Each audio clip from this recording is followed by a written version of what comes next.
Hi, my name is James Shepard, and the reason that I wanted to shoot this short video series is because of two experiences that I've had over the last few weeks, and just some content that I've really had kind of on my heart and in my head that I wanted to share with you. So the two experiences I had, first of all, was the amazing experience of going to my regularly scheduled appointment at the gym to work out with my trainer on January 2nd and not being able to find a parking place.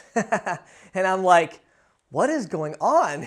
Like, there's never anyone here this time of day. And then I walk in, I look around, I go to the trainer, and then as I'm walking over, I'm realizing, oh, these are all the idiots that say they're gonna go to the gym and it lasts for 3 weeks and then nobody will be here again. That's right, that's who these people are, cool. So, I'll have my parking place back in 3 weeks because they're not gonna be here.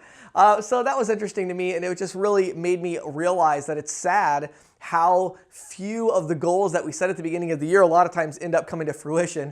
The other thing is I read a really, really good book, and so I'll make a book recommendation to you. It's called The 4 Disciplines of Execution. Now, it would be easy for you to read that book and think it doesn't apply to you because it's really designed more for companies and people that are building organizations like myself.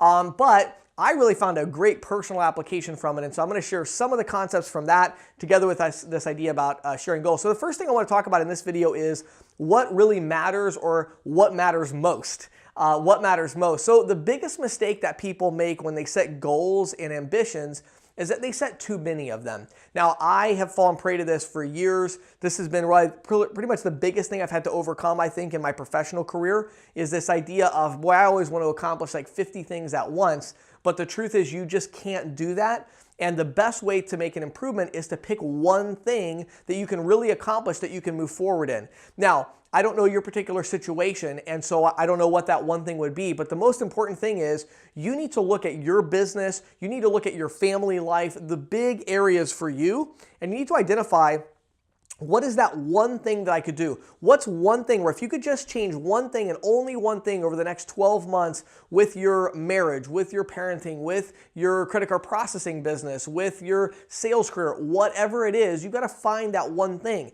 Now, that one thing isn't just any random thing. You could be like, well, the one thing would be if I got a check for $500,000, that would make everything a lot better. Oh, okay, that's a bad thing. You know why? Because you don't have control over that. That's not a controllable thing.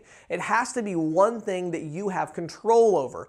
So it could be something like, maybe in your marriage you say, I'm going to make sure that I have one date night every week with my wife. Or if it's child rearing, you're like, I'm going to spend an extra hour a day with my kids. Or whatever it is, it's something that's within your control that you can actually do. Or for me, it's like, if I want to work on my health, it's going to be, I'm going to hire a trainer and I'm going to go to the gym at least 3 times a week to meet a trainer. And so we'll talk more about accountability and stuff in another video here coming up. But the idea is you got to find something that is within your control that you can actually do. If you're talking about sales, you might say, I want to increase my closing percentage by 10%, or I want to increase the number of contacts that I make. Now, in order to do that, you've got to make sure you're tracking things, because you need to have the data to understand what is that one thing that's going to have the biggest impact on your goal. So my challenge to you in this first of 3 or 4 videos I'm going to do on this topic is, what is the one thing? What is the one most important thing that you could change this next year? You may have one in a couple different areas of your life, but you really need to have one thing that you're like, if I could move the needle in that one area, that would have a really big impact. And keep yourself, discipline yourself to just focus on that one thing in that area of your life and refuse. Say, I refuse to work on 2, 3 things. Because a lot of times in our life, what happens with us is we look at it and say, well, this has to be the year that I work on my health, and this has to be the year that I work on my business, and this has to be the year I work on this. You can say that all you want, but it's not going to be that. This is either going to be the year that you work on one thing, or this is going to be the year that you don't work on anything. You got to pick. So what's the one thing that you're going to work on this year? Figure out what that is, then watch the next video tomorrow, and I'll tell you how to make sure that you actually make an impact and move that needle forward. My name is James Shepard. Thanks for watching and listening.